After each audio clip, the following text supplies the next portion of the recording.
All right, thank you guys for being here today. Just some housekeeping. We're going to have our Superintendent Gner come on. He's going to give a statement, and then we'll have time for some questions. We are going to have it, because there's people in here, more than one, we'll do one question at a time and then one follow-up as well. And then once we come to a conclusion, I'll wrap everything up. Sorry. So, Superintendent Gner. Thanks everyone for coming today. We're going to just give you a brief overview of where things are in the bargaining process that led to today's walkout. And we want to as well give you some insight into the issues. So we want to make sure that everyone understands that we're working really hard to come to an agreement here with our teachers. It is important. We cannot do school without them. They're just so critical to what we do, and they're great people, and we are always entering the room each time thinking about not just the people in the room, but all 575 teachers in this district. Super important that both sides work together. We pledge that we're going to continue to do that. We want to as well make sure that you understand that we are keeping our classified staff harmless in this. They will report to work tomorrow. School was closed today, but they will report to work tomorrow. They have jobs. We will be distributing food. We will use our bus transportation system to do that. And we will have people otherwise engaged in the building. Of course, our maintenance crews will be taking advantage of this opportunity to clean schools and to do some repairs of the buildings without the students in them. We want to thank Albany Boys and Girls Club and the YMCA here in Albany for their planning and their willingness to house additional students at this time. And we know that this places a huge stress on families when parents go to work. Typically their kids go to school. Right now that option is not available. Their ability to expand somewhat does not meet the whole need, but we appreciate the efforts that they have put in. The bargaining process specifically right now, we have been in mediation since September 10th. We have had 5 days of full mediation. Most of them have run into the evenings. Last night, after yesterday's mediation, lasted until 2 a.m. At this point, the district has responded to all 34 articles that the union has opened, and we have worked throughout the spring, into the summer, beginning again in August. And at this point, we can fairly say that of the 34 articles open, we have responded to all of them. Last night, as we got towards midnight, we had a sit-down, full session interaction where both full teams came for a meeting. Again, student safety was talked about, and they ended with a statement that if we do not have a hard cap on class size, that we will go on strike. That occurred at about 11. We did ask them to come back and discuss the issue further. Currently, this has been something that has been talked about on a couple of occasions in bargaining. We have come back and have provided counteroffers that include an improved process to address class size with teachers. We have also offered to set aside a fund of $250,000 that would be set aside specifically to solve those problems. But the issue seems to be that there is a need on their part to have a hard class cap. We did go back after they had made that statement, and we did make several statements, tried to work to explain that. If we have 2 or 3 kids that are difficult, the number of other kids in the room is less important. It is how we support and deal with that behavior, as opposed to how we, the fact that there's just a hard number, a total number of kids in the room. We need to really focus on behavior.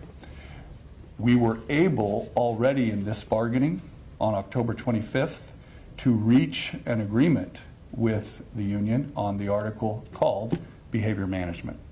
And so we feel like this has we need to be better articulated by them how a hard number in a classroom addresses behavior.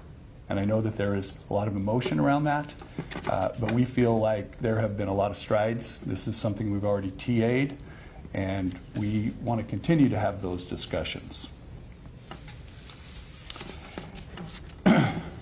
Also last night, the district increased its compensation offer 15 to 18. Yes.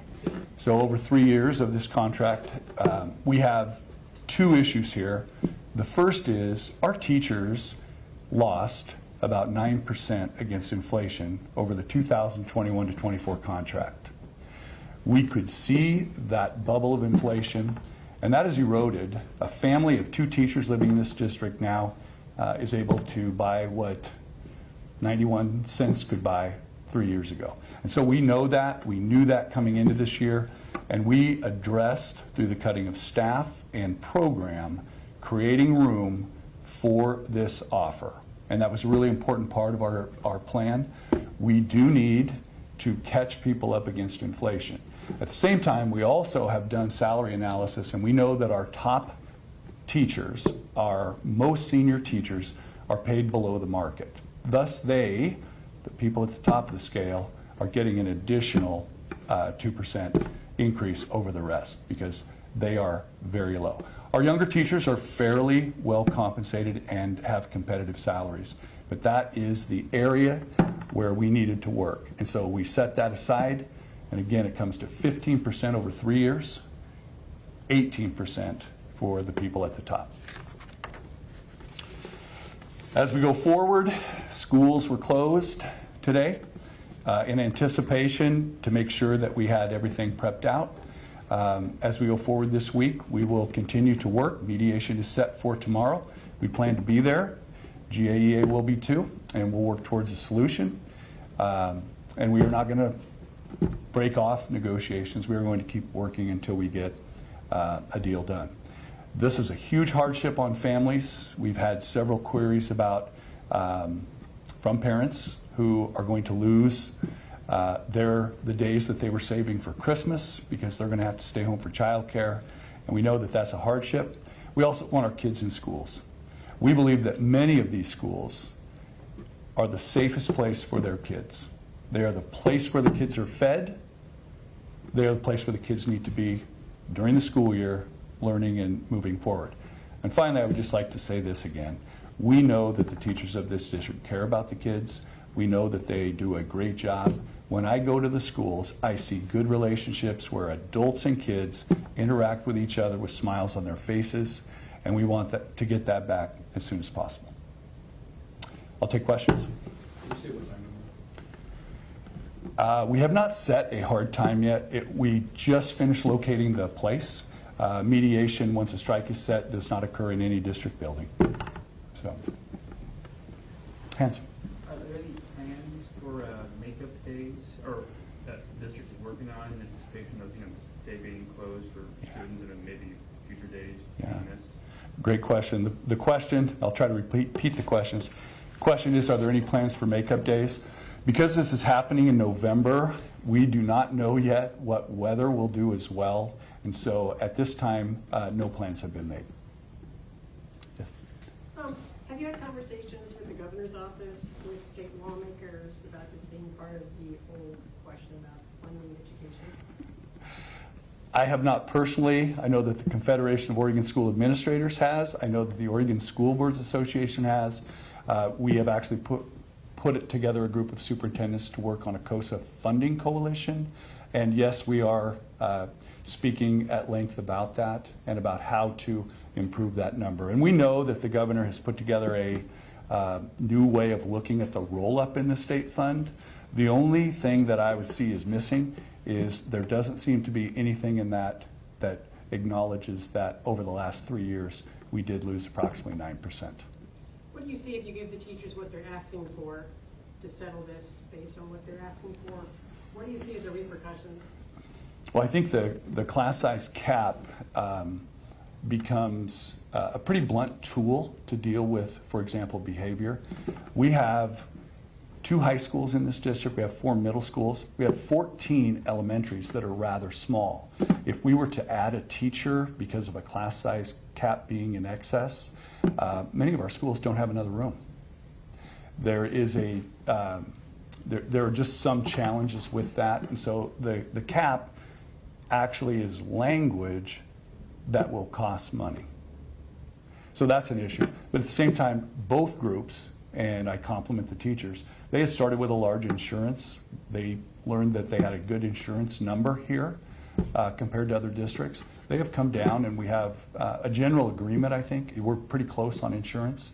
And I think both groups are in agreement that we need to catch them up. And so the compensation doesn't seem to be the issue. It seems to be more about safety behavior. Well, in talking to some of the teachers today, staffing seems to be an issue when it comes to special ed. Counselors in the schools where they're having, high school counselor has hundreds and hundreds of kids for one counselor. So some of these are staffing issues. Is there any plans to increase staffing in some of these particular areas?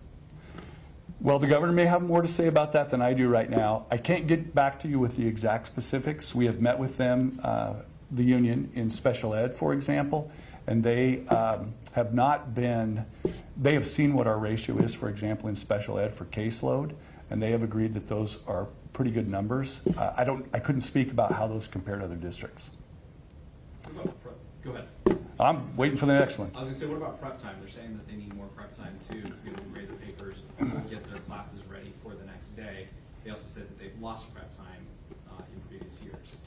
Yeah, the prep time is the same as it has been in the contract, and we can get you a comparison analysis at the different levels. What we have is fairly consistent with what other districts do. The exception would probably be the high school. When we compare, it is a 90-minute prep. We only have a 90 and a 45 on each other day this year, but we have already committed in this contract to go to 90 next year. Any other questions? Yes? The Educators Association says broadly they have felt unheard at the negotiation table. How did the district feel walking away at 2 in the morning last night? Well, we were distressed because we know the negative impacts of a strike on the community, right? And the kids and the relationships, teacher to teacher, teacher to administrator, so there's a lot of distress there. But I want to go back to what I said earlier, that being heard, we have agreed already to behavior and how we manage that. We have heard and agree with their statement of compensation. And in summary, we have also responded to all 34 articles through a long bargaining process. And where we can, we take it, like some idea.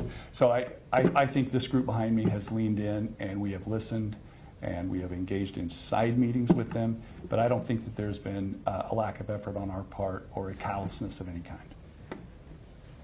Any other questions? You see here it says the difference between the gaps in the GA-EA proposal is $27+ million. Yes. Is their proposal unreasonable? Are they being unreasonable?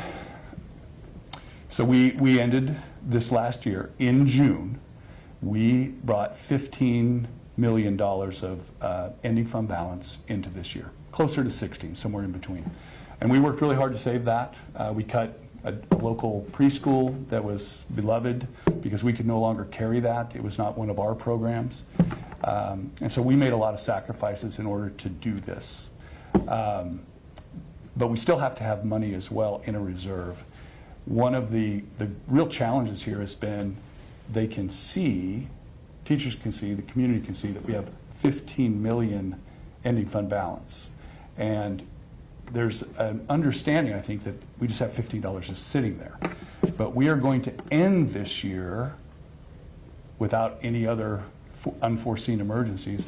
We are going to spend down to 8%, which is the board minimum, and that will occur through this year. So we have allocated $5.5 million or something like that we are spending down in our ending fund balance, and the vast majority of that is going to this contract because we know that we need to do it. Okay. Anything else?